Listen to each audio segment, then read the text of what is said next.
Hello everyone, welcome to my YouTube channel. तो जैसे ही सुबह के 8 बज रहे थे, 8 साढ़े 8 के समथिंग, तो मैं अपने जो कपड़े धोए थे वो सुखाने के लिए छत पे आई। मैंने देखा इतनी तेज़ धूप आ रखी थी। आजकल ना धूप बहुत तेज़ आती है और जल्दी से ही आ जाती है। सुबह होता नहीं है, सुबह उठते ही धूप ही देखने को मिलती है। फिर मैंने जल्दी से कपड़े सुखाए क्योंकि मुझे बाकी काम भी करना था और आज इनका ऑफिस भी था, तो टिफ़िन विफ़िन तैयार करके रखना था।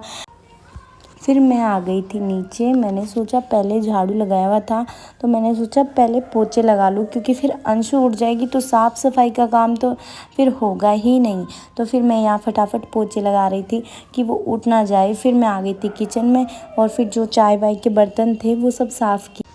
फिर मैंने किया किचन को क्लीन करने के बाद मैं आ गई थी रूम के अंदर। तो ये रूम है मेरी सासू माँ का, जहाँ मैं होती हूँ डेली तैयार। तो जो मैं स्किन केयर करती हूँ डेली के लिए, बस वही कर रही थी। सबसे पहले मैंने मामा अर्थ की क्रीम लगाई थी, विटामिन सी की, फिर थोड़ा सा बीबी पाउडर और फिर बिंदी और सुहाग की जो मांग वांग होती है वो सब भर के रखा था, क्योंकि ये सब तो हमें डेली करना पड़ता है। तो ये सब करने के बाद ही हम दूसरा काम करते हैं।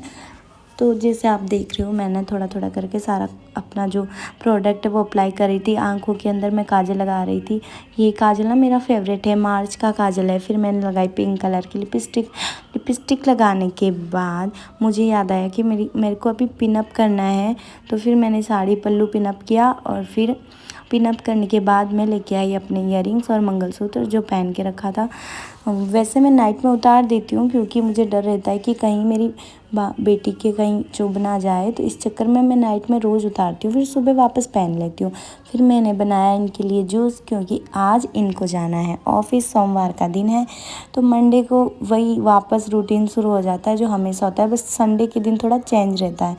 तो फिर जूस बनाने के लिए मुझे चाहिए था हरा पुदीना, और हमारे घर के पीछे जो गली है उसके अंदर हम लोगों ने थोड़ी सी खेती बाड़ी कर रखी है, तो वहाँ से मैं तोड़ के लाई थी पुदीना। देखो, घर के अंदर कुछ सब्जियां अगर हो ना तो उनकी ना खुशबू ही अलग होती है। जैसे कि ये हरा पुदीना जब मैं वहाँ बाहर से तोड़ के लाती हूँ तो इसकी खुशबू अलग ही आती है।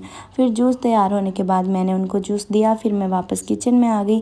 तो फिर मैंने सोचा कि खाने में क्या बनाऊँ, ढूंढते ढूंढते मुझे मिली पत्ता गोभी। तो मैंने सोचा काफ़ी दिन हो गए पत्ता गोभी बनाए हुए, चलो आज यही बनाते हैं। तो फिर मैंने सब्जी कट की, इतने में अंशु की आवाज़ आ गई, तो मैं उसके पास चली गई क्योंकि उसको भी देखना होता है। और मेरी सासू माँ गई हुई थी मंदिर, तो मैंने उसको पिलाया दूध पिलाने के बाद मैंने बनाई थी कॉफ़ी बनाने के बाद जैसे मैं बाहर देने के लिए गई तो मैंने देखा मम्मी और अंशु खेल रहे थे। उनको कॉफ़ी दी, फिर अंशु को देखा, वो इतनी मस्ती करती है ना, पूरे दिन सोती ही नहीं है, बस 2 घंटा सोती है और पूरे दिन उसका यही चलता रहता है। वो तो मम्मी है तो इतना मुझे काम का लोड नहीं रहता, जब मम्मी यहाँ नहीं रहती तो इतना लोड पड़ जाता है। फिर हम लोग करने लगे शाम के खाने की तैयारी। बीच की क्लिप्स मैं ले नहीं पाई, तो खाना वाना होने के बाद हम लोग चले गए सोने के लिए।